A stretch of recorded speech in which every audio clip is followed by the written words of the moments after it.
Hey everybody, so people have been asking me for another on writing video, and this is a topic that I really wanted to get into for a while now, and I just saw a video that serves as a good stepping off point. So we're going to sit here in front of my collection of Chuck Palahniuk and Yukio Mishima novels to address this particular concern.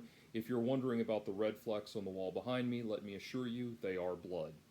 Anyway, uh, so I've been looking for videos about writers talking about the craft of writing on YouTube, and one of the things I keep coming back to are these blogs that I find that are editors talking about what not to uh, do, or what to do or not to do, dispensing this kind of advice to aspiring authors or first time authors or whatever. As a published journalist and a published novelist, I have my foot in the door with these things, so it's a little bit easier for me, and I can speak with a little bit more, um, if not experience, at least perspective. Because there's some important things that are not getting said in these blogs.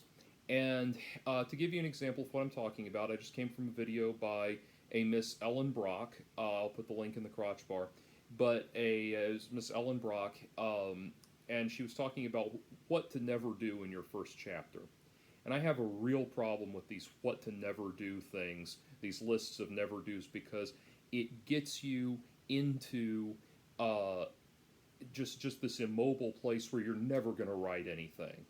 You're never going to just, it's kind of like you would never, you maybe now you do because it's all, it's also produced, but you would never see like a classic punk rock band get up there and give a shit about a list of do's or don'ts. It's just get up there, put a middle finger in the air, and go crazy.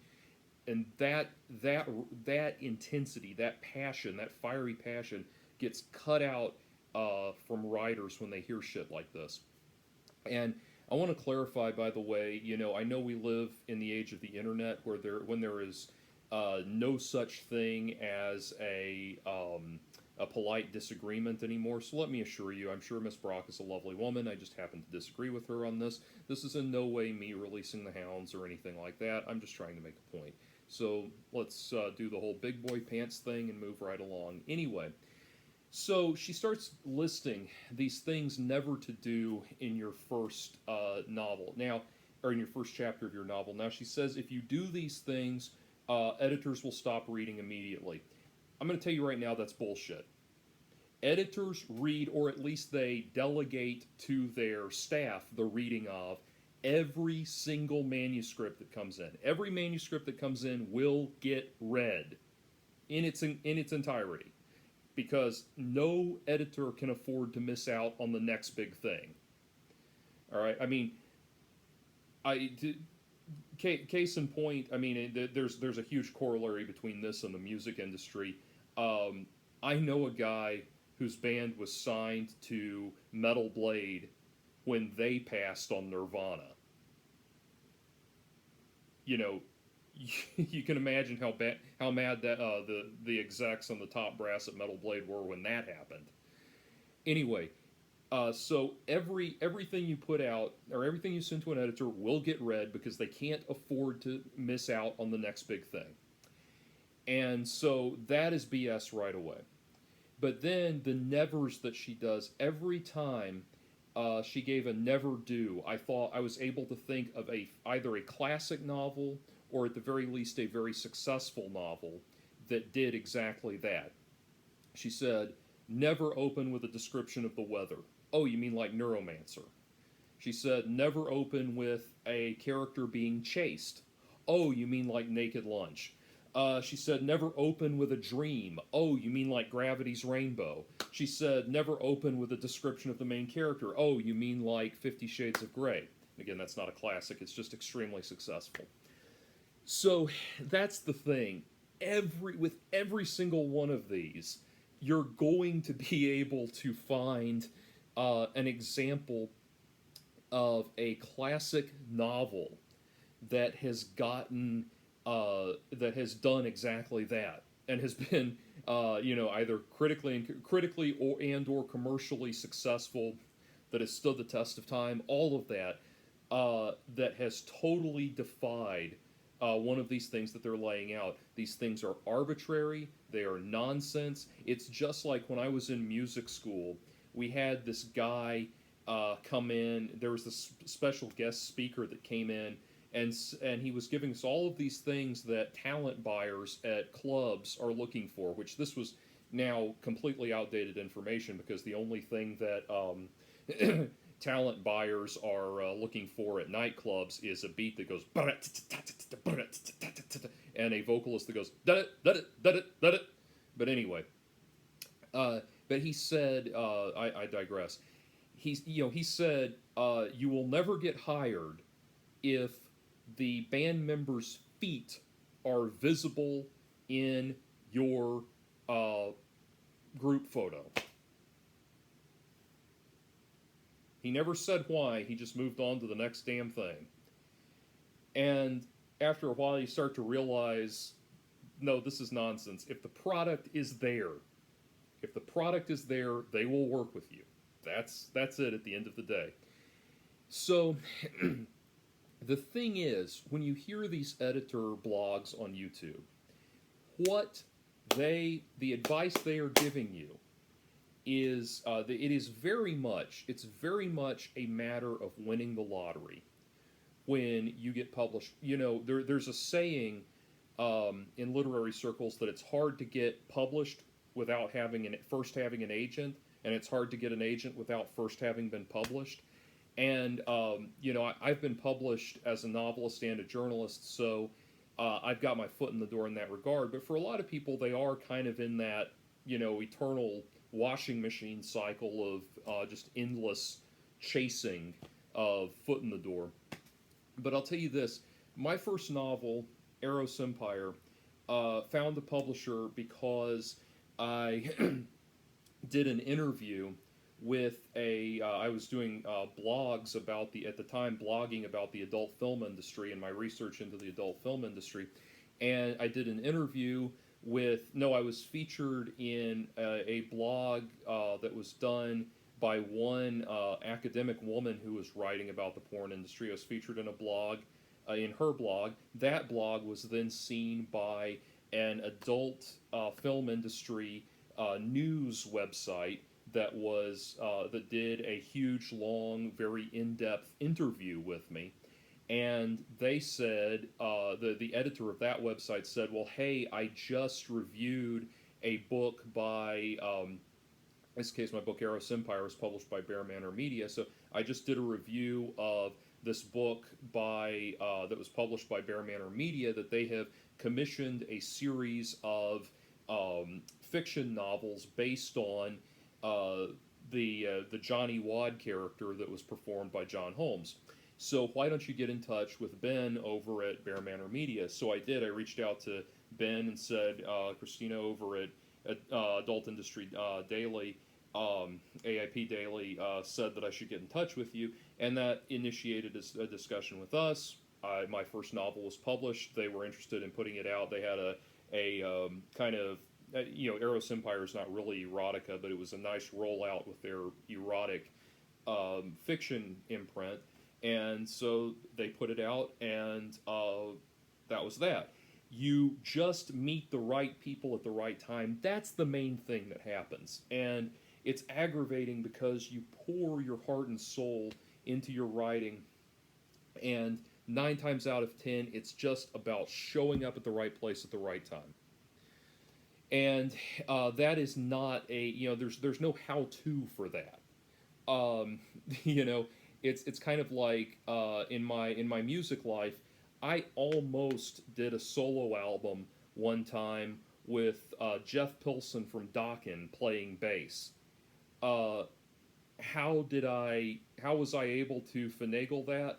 Well, I saw him. It was at after a Foreigner concert. I saw him getting into his limousine, and I ran up and stopped the door from closing and said, "Hi, I was wondering if I could do this, that, or other with you, and here's my information." We exchanged contact information, and we emailed back and forth, and he was interested. The project ended up not happening, just because I couldn't ultimately pull it together. But that's how you meet people. I mean, that's how these things happen. And so, uh, that's what that's the problem. That's what they're not telling you. Um, and so, with these blogs with these blogs, when you hear them, you need to understand these blogs are telling you how to write something very specific, and that is genre fiction. Now, obviously, every book falls into a genre, but broadly speaking, uh, there are essentially two types of novels. There is literary fiction and genre fiction. Genre fiction is trying to fulfill is just what it sounds like. You are writing a book that fits all of the parameters of a specific genre so that the fans of that genre will read it and be satisfied. That's all it is. And there's great stuff in that kind of genre. Jerry Pournelle was very comfortable and open with the fact that he was just writing genre science fiction. That was it. He was just writing to fill a need. Um, so there is good stuff like that. There is good, entertaining stuff like that in every genre. The Harlequin romance novels are just genre romance, that kind of thing. Then there is literary fiction, and that is the art. That's where the artistic aspect of it is. And if you are, if you're, you need to understand the difference between literary fiction and art. I mean, excuse me, between genre fiction and literary fiction. And we're talking about uh, mass market consumer product and art. That's the difference. We are talking. It's to to try to make the distinction. It's like it's the nice landscape painting that you buy to hang in your office or your your business lobby or whatever, versus a Van Gogh. So if you are writing genre fiction, you you need to divorce. There's actually, by the way, a really good Simpsons episode that has Neil Gaiman as a guest character, and with with recent Simpsons episodes, it's rare that the new ones are any good. But this was a more recent one that was actually very insightful, and it's you have Neil Gaiman's against the guest character. You can look it up based on that. But you have on the one hand a group of people, Homer and some others in Springfield, that have gotten together to try to write a formula bestseller, and it's something about like a vampire, like vampires at a wizarding school or something. It's something very cliche, obvious like that.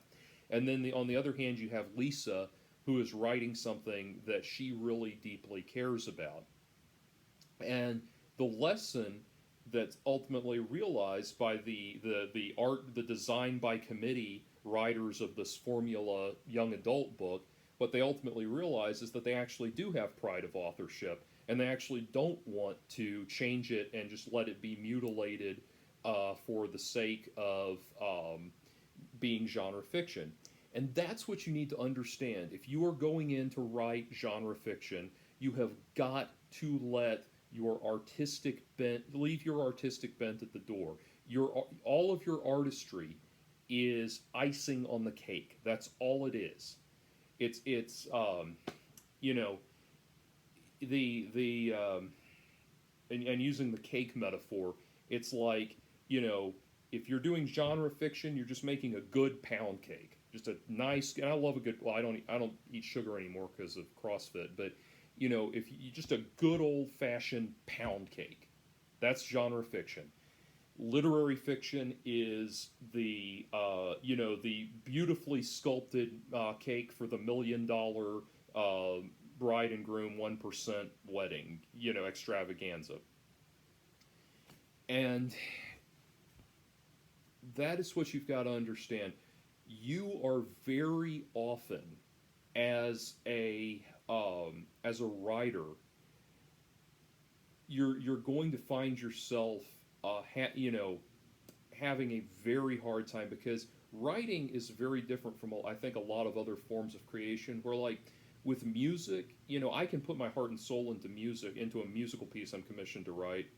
But I can also just say, okay, listen, the client says, okay, we need this type of music. We need something that sounds like, a cue that sounds like 1980s Miami, and you go, put in something, and you think, okay, well, what did the Miami Sound Machine sound like? What did Miami Vice, Jan Hammer sound like, and all that?